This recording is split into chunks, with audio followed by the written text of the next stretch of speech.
आगे बढ़ते हुए बच्चों देखते हैं हम लोग, अभी हम लोगों ने पढ़ा लघु बीजाणु जनन और उससे संबंधित सभी पॉइंट्स को हमने देखा। अब हम लोग आते हैं गुरु बीजाणु जनन, यानी कि अब हम फीमेल रिप्रोडक्टिव भाग पर आएंगे। ठीक है, मादा जननांग वाले पोर्शन को कवर करेंगे। अब इसमें हम देखिए, यहाँ पर मैंने लिखा हुआ है ऊपर एम्ब्रियो सैक फॉर्मेशन, या हिंदी में जिसको हम कहते हैं भ्रूण कोश निर्माण। एक बार बच्चों आप लोग ऐसे इसको कंपेयर करते हुए अगर पढ़ेंगे तो बहुत आसानी से समझ में आएगा। लघु बीजाणु जनन में क्या था, हमको फाइनली अंत में क्या प्राप्त होता है, पराग कण। कैसे प्राप्त होता है, लघु बीजाणु मात्र कोशिका में अर्धसूत्री विभाजन द्वारा। इसमें भी सेम वही प्रोसेस है, बस अंतर क्या है, वहाँ लघु बीजाणु है, यहाँ पर गुरु बीजाणु है। वो नर जननांग से संबंधित था, ये मादा जननांग से संबंधित है। तो मैं आपको ऐसे यहाँ पर ऐसे आप देखते चलिए कंपैरेटिवली। ये देखिए यहाँ पर ये पराग कण का निर्माण, यहाँ पर भ्रूण कोश का निर्माण। पुंकेसर की आवश्यकता होती है, यहाँ पर हमें जायांग की आवश्यकता होती है। सेकेंड स्टेप क्या था, लघु बीजाणु जनन, यहाँ पर क्या है, गुरु बीजाणु जनन। थर्ड क्या है, हमें क्या प्राप्त हो जाता है अंत में, पराग कण, और यहाँ हमें क्या प्राप्त हो जाता है, भ्रूण कोश। ठीक है, अब इसको हम डिटेल में देखते हैं। तो हम लोग पहले कवर करते हैं कि इसका जो फीमेल रिप्रोडक्टिव पार्ट है, यानी मादा जननांग है, उसके विषय में हम थोड़ा सा जानकारी लेते हैं क्या क्या है इसमें। अब ये तो हमें पता है कि मादा जननांग क्या है, जायांग। ठीक है, इंग्लिश में इसको हम कार्पेल या पिस्टल भी कहते हैं। अब यहाँ पर आप इस चित्र को देखिए, ये वाला, इसमें ऊपर वाला हिस्सा जो आपको दिख रहा है चौड़ा सा, वो वर्तिकाग्र है, उसके नीचे वर्तिका है और इसके नीचे अंडाशय है। ठीक है, और इसी वर्तिकाग्र पर वो जो मैंने अभी आपको बताया परागकण, वही परागकण जिसमें 2 नर युग्मक होंगे, किससे बने हैं वो, जनन कोशिका से, वो इस पर आकर गिरते हैं और बाद में अंकुरित होकर वो अंडाशय या अंडाशय के अंड तक पहुंचते हैं और निषेचन करते हैं। तो पहले अब हम लोग देख लेते हैं कि इसमें कैसे अंदर की संरचना, इसकी आंतरिक संरचना कैसी होती है। अब बच्चों यहाँ पर ध्यान से देखिएगा, ये जहाँ मैंने अंडाशय लिखा हुआ है, ये एक अंडाशय के अंदर, ये देखिए, एक अंडक भी हो सकता है और कई अंडक भी हो सकते हैं। ठीक है, जिसमें एक अंडक होगा उसको हम क्या कहेंगे, एकांडपी जायांग। जिसमें 1-2 होंगे उसको हम कहेंगे द्विअंडपी जायांग, और जिसमें 2 से अधिक होंगे उसको हम कहेंगे बहुअंडपी जायांग। ठीक है, इंग्लिश मीडियम बच्चों के लिए मोनोकार्पेलरी, बायकार्पेलरी और मल्टीकार्पेलरी। ठीक है, एक, द्वि और बहु के लिए। इसी तरह से एक पॉइंट और भी है बच्चों यहाँ पर, जो आप ध्यान दीजिएगा कि अंडक है ना, अंडक कहाँ पर पाया जाएगा, अंडाशय के अंदर। ठीक है, अब अंडक जो है वो फ्री भी हो सकता है, मीन्स कि किसी भित्ति से जुड़ा हुआ नहीं भी हो सकता है, और हो सकता है कि वो आपस में जुड़े भी हों। ये कंडीशन कब होगी, जब वो कई सारे अंडकों में विभक्त होगा। कई सारे अंडक जो हैं वो हो सकता है कि आपस में जुड़े भी हों, और हो सकता है कि वो अलग अलग भी हों। जब वो अलग अलग होंगे तो उसको हम क्या कहेंगे, मुक्त अंडपी। ठीक है, और जब वो जुड़े होंगे तो उसको हम क्या कहेंगे, युक्त अंडपी। ठीक है, सिनकार्पस जिसको हम कहते हैं, जब जुड़े होंगे तो उसको हम कहेंगे सिनकार्पस। ठीक है, अब बच्चों आगे बढ़ते हैं हम लोग। यहाँ पर मैंने एक चीज़ और लिखी हुई है, इसको आप लोग समझ लीजिएगा। अंडाशय को प्लेसेंटा से जोड़ता है। कौन जोड़ता है, ये जो आप यहाँ पर ये वाला स्ट्रक्चर बच्चों आपको दिख रहा होगा, ये असल में कौन सा स्ट्रक्चर है? इसी अंडाशय का जब हमने लंबवत काटी है तो हमको अंदर कुछ इस तरह की संरचना दिखाई पड़ती है।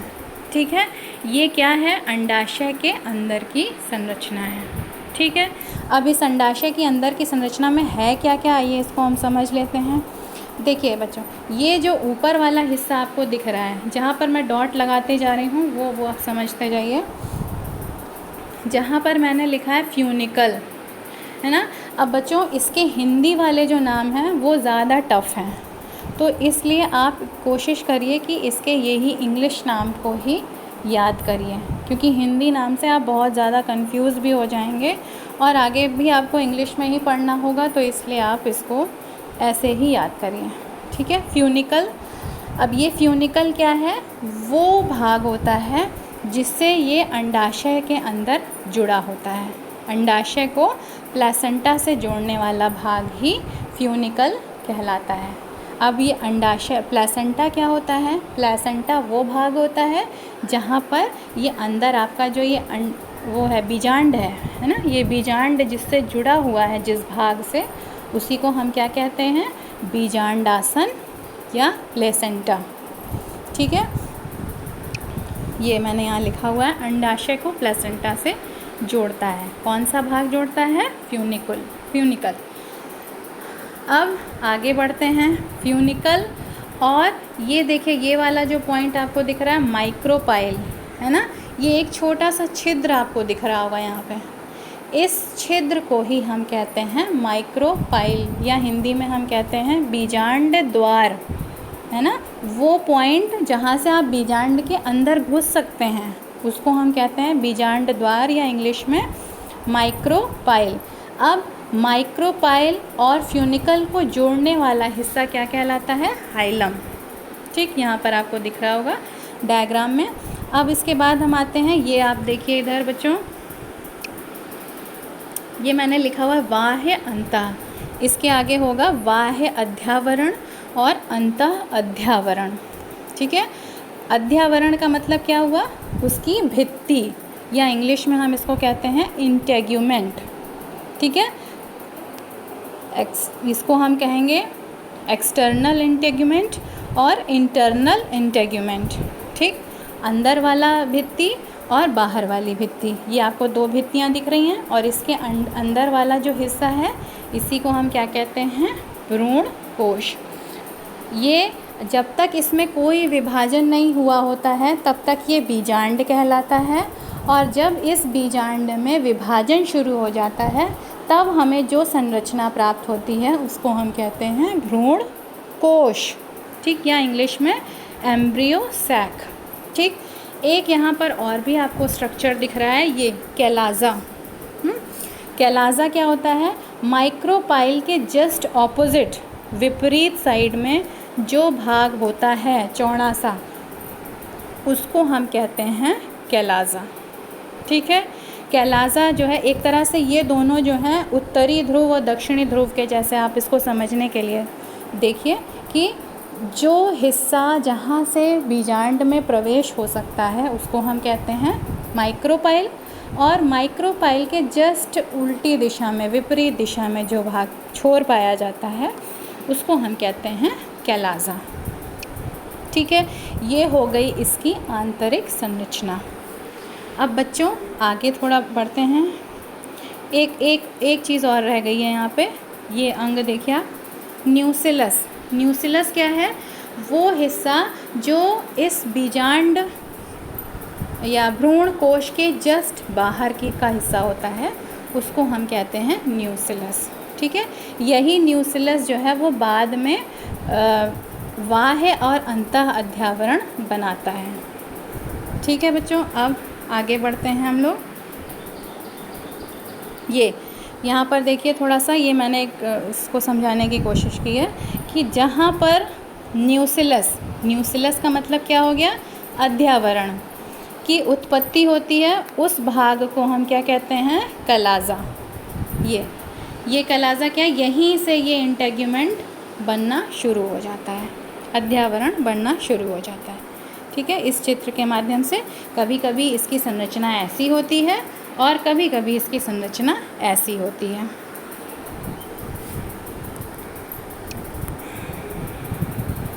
अब आइए हम लोग यहाँ पर कुछ पॉइंट्स दिए हुए हैं, इसको आप लोग अपनी कॉपी में नोट कर लीजिएगा कि ये जो बीजांड है, ये जो हम स्ट्रक्चर पूरा, ये वाला स्ट्रक्चर हम पूरा पढ़ रहे हैं, ये जो है अध्यावरण के आधार पर 4 प्रकार का होता है। यूनिटेगमिक या एक अध्यावरणीय बीजांड, बाइटेगमिक द्विअध्यावरणीय, ट्राइटेगमिक या त्रिअध्यावरणीय और एटेगमिक या अध्यावरण रहित। ठीक है, यूनि, ये सब टर्म्स मैं आपको बता चुकी हूँ पिछली कक्षा में। यूनि का मतलब होता है 1, ठीक, जिसमें एक ही अध्यावरण हो। जैसे आपने यहाँ देखा ना बच्चों, ये 2 अध्यावरण हैं, 1 और 2, है ना।